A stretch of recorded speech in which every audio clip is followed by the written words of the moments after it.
नमस्कार, मैं हूं प्रदीप कुमार। आप देख रहे हैं पॉलिटिकल आइडिया। पॉलिटिकल आइडिया के आज के इस अंक में हम बात करेंगे राहुल गांधी की कि कैसे राहुल गांधी ने विगत 6 महीने के अंदर बिहार का राजनीतिक परिदृश्य बदल दिया है। बिहार का राजनीतिक परिदृश्य किस प्रकार से बदला जा रहा है उसका एक सर्वश्रेष्ठ उदाहरण मैं बताऊंगा आपको। अंतिम जब राष्ट्रीय कार्य समिति की बैठक कांग्रेस पार्टी की समाप्त हुई 24 तारीख को, तो उसके बाद उसी दिन शाम में अति पिछड़ा वर्ग के लिए जिस प्रकार से अलग से सेपरेट एक घोषणा पत्र 10 पॉइंट प्रोग्राम राहुल गांधी के द्वारा जारी किया गया, और वह भी जारी किया गया पूरे महागठबंधन के बड़े नेताओं की उपस्थिति में। तेजस्वी यादव भी उपस्थित थे, और तेजस्वी यादव के सामने में जिस प्रकार से राहुल गांधी ने अति पिछड़ों के लिए 10 पॉइंट प्रोग्राम और मतलब अलग से घोषणा पत्र जारी किया, यह बात तय है कि इससे एनडीए को इस चुनाव में तो राहुल गांधी लगातार परेशान कर ही रहे हैं, चाहे वो एसआईआर का मामला हो, चाहे वो वोट चोरी का मामला हो, चाहे विभिन्न मुद्दों पर, दलितों के मुद्दे पर हो, संविधान पर खतरे के मुद्दे पर हो। जिस प्रकार से राहुल गांधी बीजेपी को, जनता दल यूनाइटेड को बिहार में घेरने का लगातार प्रयास कर रहे हैं, जिस प्रकार से महिलाओं के लिए डायरेक्ट बेनिफिट ट्रांसफर के रूप में 2500 रुपया महीना देने की बात राहुल गांधी कर रहे हैं, इससे निश्चित रूप से एनडीए को परेशानी है। एनडीए पेशोपेश में है, लेकिन आप एक बात मानकर चलिए कि ये जितने भी राहुल गांधी के अभियान हैं मार्च से लेकर अब तक का, हर में चारों खाने चित तो तेजस्वी यादव भी हो रहे हैं। कैसे, उदाहरण में बताऊं। सबसे पहले मैं शुरुआत करता हूं 24 तारीख को अति पिछड़ों के लिए जो राहुल गांधी ने 10 पॉइंट प्रोग्राम प्रस्तुत किया। आप गौर से देखिए, ये कार्यक्रम महागठबंधन के द्वारा घोषणा पत्र जारी किया गया, लेकिन ये घोषणा पत्र जारी कौन कर रहा था? तेजस्वी यादव नहीं कर रहे थे, राहुल गांधी कर रहे थे। मतलब अति पिछड़ों में संदेश किया जा रहा था कि उसके सबसे बड़े खैरख्वाह राहुल गांधी बनकर उभर रहे थे। विगत दिनों जितने भी आंदोलन राहुल गांधी ने किए, कांग्रेस पार्टी ने बिहार में किए, चाहे वो बीपीएससी अभ्यर्थी के मुद्दा हो, चाहे वो टीआरई 4 का मामला हो, चाहे क्वेश्चन पेपर आउट होने का मामला हो, या फिर बिहार में जितने भी प्रदर्शन हुए सड़क पर बिहार के छात्रों के संबंध में, परीक्षा पेपर आउट होने के मामले में, ये सब आंदोलन कौन कर रहा था? कांग्रेस पार्टी कर रही थी। एसआईआर के मुद्दे पर जिस प्रकार से वोटर अधिकार यात्रा राहुल गांधी ने निकाला, और उस यात्रा में पूरी तरीके से कांग्रेस पार्टी छाई रही। तेजस्वी यादव राहुल गांधी के पीछे पीछे चलते हुए दिखे। संदेश क्या जा रहा है? संदेश जा रहा है कि बिहार में विपक्ष का जो स्पेस है, उस स्पेस पर अब तेजस्वी यादव के बदले राहुल गांधी का धीरे धीरे काबिज होते जा रहे हैं। राहुल गांधी मतलब कांग्रेस पार्टी काबिज होती जा रही है। साथ ही दलितों के मुद्दे पर जिस प्रकार से राहुल गांधी ने लगातार दलित विमर्श के मुद्दे पर सक्रियता दिखाई है, और उसके बाद राजेश राम को प्रदेश अध्यक्ष बनाकर जिस प्रकार से दलितों के मुद्दे उठाए जा रहे हैं, कहीं ना कहीं जो स्पेस तेजस्वी यादव का था। देखिए, बिहार में एक चीज तो आप मानेंगे कि 3 प्रकार के ध्रुवीकरण होते हैं बिहार की राजनीति में। एक ध्रुवीकरण होता है सवर्णों के खिलाफ, जो प्रायः आरजेडी की सबसे बड़ी ताकत रही है कि आरजेडी सवर्णों के खिलाफ ध्रुवीकरण कराकर ही अधिकाधिक सीटें जीतती रही है। हाँ या ना जरूर लिखिएगा कमेंट बॉक्स में। दूसरा, भारतीय जनता पार्टी कराती है ध्रुवीकरण मुसलमानों के खिलाफ। बीजेपी को जितनी भी सफलता मिलती है उसमें सबसे बड़ा हिस्सा होता है मुसलमानों के खिलाफ ध्रुवीकरण कराकर चुनाव जीतने का। मानते हैं या नहीं बताइएगा आप कमेंट करके, ठीक है। और तीसरा जो ध्रुवीकरण होता है वो होता है यादवों के खिलाफ। जहां मुसलमानों की संख्या कम है, यादव डोमिनेट करते हैं, वहां पर यादवों के खिलाफ ध्रुवीकरण होता है। तो सवर्ण के खिलाफ, मुसलमान के खिलाफ और यादवों के खिलाफ।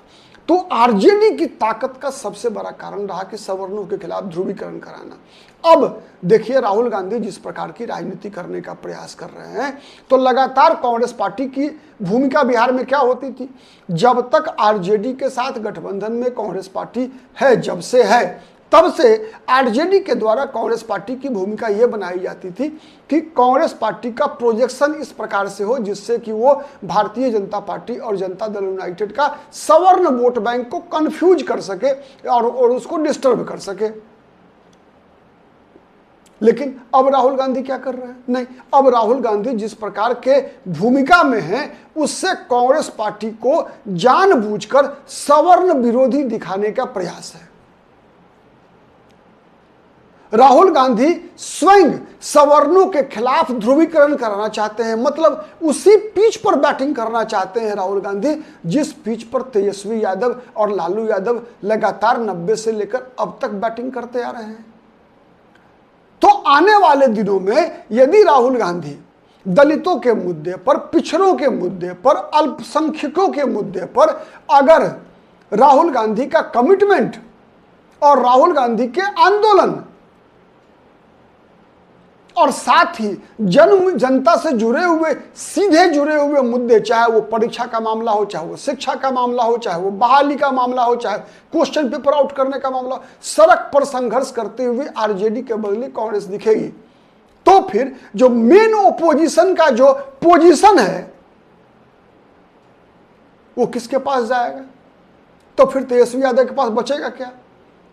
यदि तेजस्वी यादव के पास केवल यादवों का वोट बैंक बच गया, और उसमें भी यादव में भी लगभग 25 से 30% यादव तो ऐसे हैं जो हिंदू बनकर वोट करते हैं, उनका भी हिंदुनाइजेशन हुआ है। जैसे सीमांचल के एरिया में आप देखें तो पूरे के पूरे सीमांचल और मिथिलांचल, ये दो एरिया ऐसा है जहां पर कि यादव जाति के लोग प्रायः वो बीजेपी के लिए भी वोट करते हैं।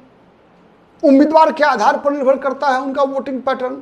अगर महागठबंधन का उम्मीदवार कहीं मुसलमान है तो फिर वो उस मुसलमान उम्मीदवार को वोट नहीं डालते। कई फैक्टर्स होता है उसमें।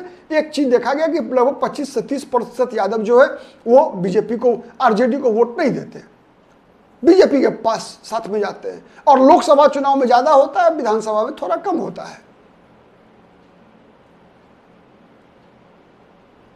तो केवल यादव वोट बैंक के सहारे आरजेडी की राजनीति कितनी दूर तक जाएगी? मुसलमान अगर राहुल गांधी ने छीन लिया, एंटी सवर्ण वोट बैंक जो है वो राहुल गांधी ने छीन लिया, सेकुलर वोट बैंक जो एक है वो वोट बैंक अगर राहुल गांधी ने छीन लिया तेजस्वी यादव से, तेजस्वी यादव के पास बचेगा क्या?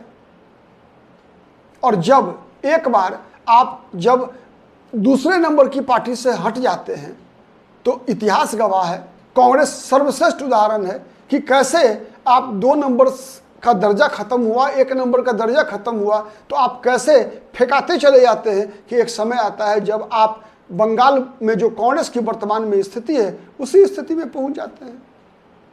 और ऐसा पहले भी कई क्षेत्रीय दलों के साथ हो चुका है। तो आज जिस प्रकार की राजनीति बिहार में राहुल गांधी लगातार करने का प्रयास कर रहे हैं, चाहे वो दलित का मुद्दा हो, चाहे अति पिछड़ा का मुद्दा हो, चाहे वो पिछड़ों का मुद्दा हो, चाहे वो अल्पसंख्यकों का मुद्दा हो, चाहे वो वोटर अधिकार यात्रा में एसआईआर का मामला हो, चाहे वो चुनाव आयोग का मामला हो, हर मामले में आप देखेंगे तो तेजस्वी यादव से बड़ी लकीर खींचते हुए राहुल गांधी आपको दिखेंगे। और यदि इस बड़ी लकीर को एक बार जनता का साथ मिल गया तो वैसे भी छोटी लकीर को मिटने में देर नहीं लगती। ये पहले कांग्रेस के साथ भी हो चुका है बिहार में कि जब एक बार कांग्रेस ने खुद को छोटा भाई बना लिया तो फिर बनती चली गई। परिणाम हमारे सामने है, ठीक है। तो ये वास्तविक स्थिति है। कहीं ना कहीं जिस प्रकार की परिस्थिति बन रही है उसमें राहुल गांधी का अभियान आरजेडी के लिए भी बड़ी चुनौती है। आज के लिए इतना ही। बहुत बहुत धन्यवाद।